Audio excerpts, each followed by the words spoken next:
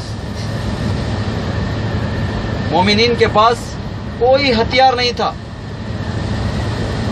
سوائے ایمان کے ہتھیار کے. دشمن تو پوری طرح سے تیار ہو کر، لیس ہو کر، ہر قسم کے اوزار سے مسلح ہو کر آیا تھا. مومنین تو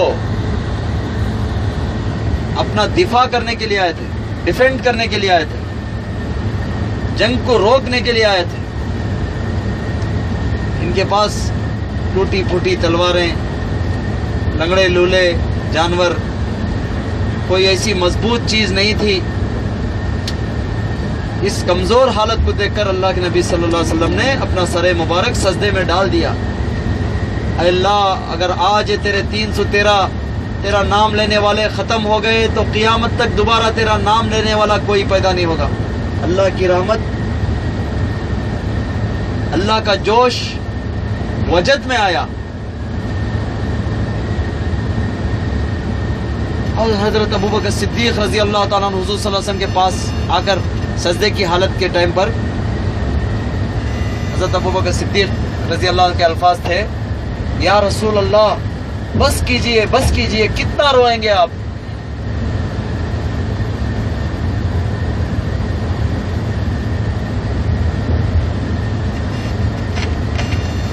اللہ کے نبی صلی اللہ علیہ وسلم دعوت توحید کو ہم لوگوں تک پہنچانے کے لیے کیسے بڑے بڑے سفر کیے، کیسے بڑے بڑے مجاہدے کیے. اللہ کے نبی صلی اللہ علیہ وسلم چاہتے